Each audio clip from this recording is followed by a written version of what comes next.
प्रिय भक्तजनों, आप सबका एक बार फिर से स्वागत है हमारे चैनल अध्यात्म ज्ञान पर। आज का विषय है खाटू श्याम जी की कथा। कैसे बने खाटू श्याम शीश के दानी, क्यों खाटू श्याम जी ने शीश का दान दिया था और ये क्यों कहलाए अमर वरदानी। खाटू श्याम जी को हारे का सहारा क्यों कहा जाता है। सभी भक्तजनों से प्रार्थना है कि वो यह खाटू श्याम की कथा ध्यान से सुने, जिसको सुनने के बाद हर एक मनोकामना पूर्ण होगी। कौन है ये खाटू वाला। महाभारत का युद्ध हुआ कौरवों और पांडवों के बीच में। कौरवों की सेना की रखवाली श्री कृष्ण की नारायणी सेना कर रही थी और पांडवों की सेना की रखवाली स्वयं त्रिलोकपति भगवान श्री कृष्ण कर रहे थे। कौन है ये खाटू वाला। पांडवों में भीम के पुत्र हुए घटोत्कच और घटोत्कच के पुत्र हुए बर्बरीक। बाल बब्बर शेर की तरह थे, घुंघराले, इसलिए नाम पड़ा बर्बरीक। जन्म लेते ही 14 वर्ष की आयु ग्रहण की। क्षत्रिय परिवार से थे, कुछ शक्ति प्राप्त करने की सोची। माता मौरवी के लाल थे। मन में आया कि अपने पास भी कोई शक्ति होनी चाहिए। माँ से बोले, माँ मैं भी कुछ शक्ति प्राप्त करना चाहता हूँ। माँ मौरवी ने बर्बरीक से कहा, बेटा बर्बरीक जाओ और शक्ति के लिए माँ दुर्गा की पूजा करो। और माँ दुर्गा की पूजा के लिए निकल पड़े बर्बरीक। और माँ दुर्गा की तपस्या से 3 बाण ऐसे प्राप्त हुए जिनसे तीनों लोग जीते जा सकते थे। तो प्रिय भक्तजनों, बोलो 3 बाणधारी की जय हो। 3 बाणधारी महिमा अति भारी। शक्ति आ गई। बर्बरीक माँ से कहने लगे, माँ इस शक्ति के प्रयोग के लिए मैं इस महाभारत के युद्ध में भाग लेना चाहता हूँ। मौरवी माँ ने सोचा कि महाभारत के युद्ध में पांडवों के पास तो सिर्फ कन्हैया है, जबकि कौरवों के पास तो कन्हैया की नारायणी सेना है। कहीं पांडव इस युद्ध में कमजोर पड़कर हार ना जाएं। ऐसा सोचकर मौरवी माँ ने बर्बरीक से कहा, जाने से पहले 2 वचन देकर जाओ। पहला वचन, जो युद्ध में हारेगा तू उसका सहारा बनेगा। और दूसरा वचन, रास्ते में तुझसे कोई कुछ भी मांग ले तू मना नहीं करेगा। प्रिय भक्तजनों, इस प्रकार माता मौरवी को 2 वचन देकर बर्बरीक नीले घोड़े पर चढ़कर चल पड़े। जैसे ही बर्बरीक युद्ध के मैदान की ओर बढ़े, चारों दिशाएं हिल गई। तीनों लोग हिल उठे और जाकर युद्ध में खड़े हो गए। दुर्योधन हिल गया, भीष्म पिता हिल गए, द्रोणाचार्य हिल गए, युधिष्ठिर हिल गए और भीम हिल गया। परंतु जब अर्जुन का रथ हिला, अर्जुन ने अपने सारथी भगवान श्री कृष्ण से कहा, हे प्रभु जाओ देख कर आओ ये बालक कौन है। ये लड़ेगा तो बाद में, इसको देखने से ही ऐसा लग रहा है कि मैं युद्ध हार गया हूँ।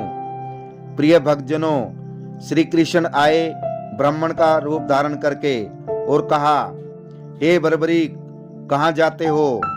बर्बरीक बोले, प्रभु जब आप मेरा नाम जानते हो तो ये भी जानते होंगे कि मैं कहाँ जा रहा हूँ। पर ब्राह्मण देवता बोले, नहीं मैं नहीं जानता, अपना परिचय दो।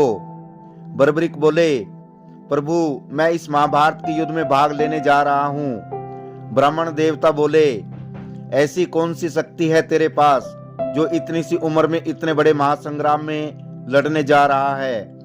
बर्बरीक बोले, ब्राह्मण देवता आप आज्ञा दीजिए। मेरे तरकस में जो 3 बाण है ना, उनमें से मैं मात्र 1 बाण चलाऊंगा। ना जीतने वाला बचेगा और ना ही हारने वाला बचेगा। ब्राह्मण देवता बर्बरीक से बोले, बेटा बातें करना आसान है, कुछ साबित कर दिखाओ।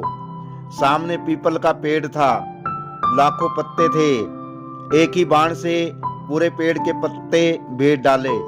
प्रिय भक्तजनों, कन्हैया ने कुंती को वचन दिया था कि तेरे 5 पांडव जीवित रहेंगे, इसलिए एक पत्ता अपने पांव के नीचे दबा लिया, इसलिए कि देखता हूँ मैं कुंती के 5 बेटों की रक्षा कर सकता हूँ या नहीं। लेकिन नहीं, वह बाण आखिर में ब्राह्मण के पांव के ऊपर घूमने लगा। बर्बरीक बोले, प्रभु पांव हटाइए, एक पत्ता आपके पांव के नीचे है। ब्राह्मण देवता मान गए कि यदि ये युद्ध में चला गया तो सबको ढूंढ ढूंढ कर मारेगा। ब्राह्मण देवता बोले, बर्बरीक किसका साथ दोगे? बर्बरीक बोले, ब्राह्मण देवता, मैं अपनी माँ मौरवी को वचन देकर आया हूँ कि मैं हारे का सहारा बनूंगा। ब्राह्मण देवता बोले, बर्बरीक ये कैसा वचन दे दिया, हारे का सहारा? ब्राह्मण देवता बोले, यदि तू कौरवों की तरफ हुआ तो पांडव हारना शुरू हो जाएंगे, तो तू पांडवों की तरफ हो जाएगा। यदि तू पांडवों की तरफ हुआ तो कौरव हारना शुरू हो जाएंगे, तो तू कौरवों की तरफ हो जाएगा। इससे तो युद्ध का निर्णय ही नहीं निकलेगा। प्रिय भक्तजनों, बर्बरीक ने हाथ जोड़ दिए, हे ब्राह्मण देवता, मेरा मार्गदर्शन कीजिए। ब्राह्मण देवता बोले, हे बर्बरीक, कलयुग में इस धरती के कल्याण के लिए एक शीश का दान चाहिए, और वो शीश का दान इस समय इन 3 महाबलियों में से एक का हो सकता है, या तो भगवान श्री कृष्ण का, या अर्जुन का, या बर्बरीक तुम्हारा। देखो, कन्हैया की बलि नहीं ले सकता क्योंकि उसने युद्ध रचना है। अर्जुन की बलि नहीं ले सकता, उसने युद्ध खेलना है। तो बचे तुम बर्बरीक, अपने शीश का दान दो और कलयुग में इस धरती का कल्याण करो। प्रिय भक्तजनों, बर्बरीक ने अपनी मां को वचन दिया था कि कोई कुछ भी मांगेगा इनकार नहीं करूंगा। निकाली तरकस में से तलवार और बोले, हे प्रभु, ये मौरवी का लाल आपको शीश दान में देगा, लेकिन जो शीश का दान मांग सकता है वो साधारण ब्राह्मण नहीं हो सकता। आप अपने असली रूप में आइए, ये मौरवी का लाल आपको वचन देता है। तो प्रिय भक्तजनों, बर्बरीक के ऐसा कहने पर भगवान श्री कृष्ण ने अपना विराट रूप बर्बरीक को दिखा दिया। प्रिय भक्तजनों, मांगा शीश का दान मुरली वाले ने, और भक्तजनों बर्बरीक ने निकाली तलवार और दे दिया शीश उतार खाटू वाले ने। एक पल में शीश उतार कर दे दिया। कन्हैया बोले, बर्बरीक तुम्हारी कोई इच्छा है क्या? बर्बरीक बोले, प्रभु योद्धा हूँ, लड़ने आया था, लड़ नहीं पाया, मगर इन योद्धाओं को लड़ते हुए देखना चाहता हूँ। प्रिय भक्तजनों, श्री कृष्ण जी ने उस बर्बरीक के शीश को अमृत पिलाया और कहा कि जब तक महाभारत का युद्ध चलेगा तुम इसे देख सकोगे, और शीश को ऊंची चोटी पर रख दिया। वो ऊंची चोटी हिमाचल प्रदेश के सिरमौर डिस्ट्रिक्ट में, भक्तजनों, आप आज भी देख सकते हैं जहां शीश रखा गया है। प्रिय भक्तजनों, आखिर में पांडव युद्ध में जीत गए और पांडवों के मन में अभिमान आया कि ये युद्ध हमने जितवाया। अर्जुन बोला, युद्ध मेरी वजह से जीते। युधिष्ठिर बोला, युद्ध मेरी वजह से जीते। भीम कहने लगा, मेरी वजह से। तो सभी पांडव मिलकर श्री कृष्ण के पास पहुंचे और पूछा, प्रभु बताओ ये युद्ध किसने जिताया? प्रिय भक्तजनों, श्री कृष्ण जी बोले, पांडवों कैसी बात करते हो, मैं कैसे बता सकता हूँ? मैं तो सिर्फ तुम्हारा रथ चला रहा था, मेरा पूरा ध्यान रथ हाँकने में था, मैंने इधर उधर कुछ भी नहीं देखा। पांडव बोले, हे प्रभु, हम हाथ जोड़कर पूछते हैं, या तो सच सच बता दो, वरना हम सब आपस में लड़कर मर जाएंगे। श्री कृष्ण जी बोले, मैं इसका निर्णय नहीं कर सकता कि अर्जुन अच्छा लड़ा था या दुर्योधन, युद्ध युधिष्ठिर ने जिताया या भीम ने।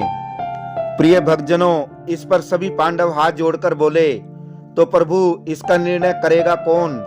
तब श्री कृष्ण जी बोले, चलो चलो उस शीश के पास जिसने सारा महाभारत का युद्ध देखा है, इस बात का फैसला वही शीश करेगा। प्रिय भक्तजनों, सभी पांडव शीश के पास पहुंचे और एक साथ बोले, हे बर्बरीक, हे महाभारत के प्रत्यक्ष प्रमाण, बताओ तुमने इस युद्ध में क्या देखा? बर्बरीक के शीश से आवाज आई, हे पांडवों, किस चीज का घमंड करते हो? पूरे युद्ध में मारने वाला भी कन्हैया था और मरने वाला भी कन्हैया था। मुझे पूरे युद्ध में सिर्फ और सिर्फ श्री कृष्ण का सुदर्शन चलता हुआ नजर आया और इसके अलावा कुछ नजर नहीं आया। और द्रौपदी काली का रूप धारण करके खप्पर में लहू पी रही थी, इसके अलावा मुझे कुछ नजर नहीं आया। भक्तजनों, कन्हैया को बर्बरीक की ये बात इतनी पसंद आई कि वरदान दे दिया। जाओ बर्बरीक, तुम्हारी बात मुझे इतनी पसंद आई, तुम्हारे जिस शीश को मैंने अमृत पान करवाया था, महाभारत का युद्ध देखने के लिए। जाओ, तुम्हारे इस शीश को मैं पुनः अमरता का वरदान देता हूँ। कलयुग में कोई श्याम पुकारेगा तो उसकी मदद वृंदावन वाला श्याम नहीं, तू खाटू वाला श्याम बनकर करेगा। तुमने अपनी माँ को वचन दिया था कि जो कोई हारेगा उसका सहारा बनोगे। जाओ, तेरे दरबार में पहली बार तेरी कथा सुनकर जो आ जाएगा, दुनिया में कोई भी ताकत उसे हरा नहीं पाएगी, तू उसका सहारा बनेगा। तुमने अपनी माँ को दूसरा वचन दिया था कि कोई कुछ भी मांगेगा तुम इनकार नहीं करोगे। तो तेरे दरबार में जो कोई भी पहली बार मन्नत मांग कर जाएगा, वो चाहे दुनिया में कुछ भी मांग ले, उसको सब कुछ मिलेगा तेरे दरबार से, और उसे मैं दूंगा। पांचवा वरदान, जैसे जैसे कलयुग बढ़ेगा तेरी पूजा हर एक घर में होगी। छठा वरदान, जैसे जैसे कलयुग और बढ़ेगा मेरी 16 की 16 कलाएं तुम्हारे इस शीश में विराजमान हो जाएंगी। प्रिय भक्तजनों, इस प्रकार भगवान श्री कृष्ण ने बर्बरीक को वरदान दिए। प्रिय भक्तजनों, यह थी श्री खाटू श्याम जी की संपूर्ण कथा। यदि ये वीडियो आपको पसंद आया हो तो वीडियो को शेयर करना और चैनल को सब्सक्राइब करना। आप सभी दर्शकों का धन्यवाद। जय श्री खाटू श्याम जी की।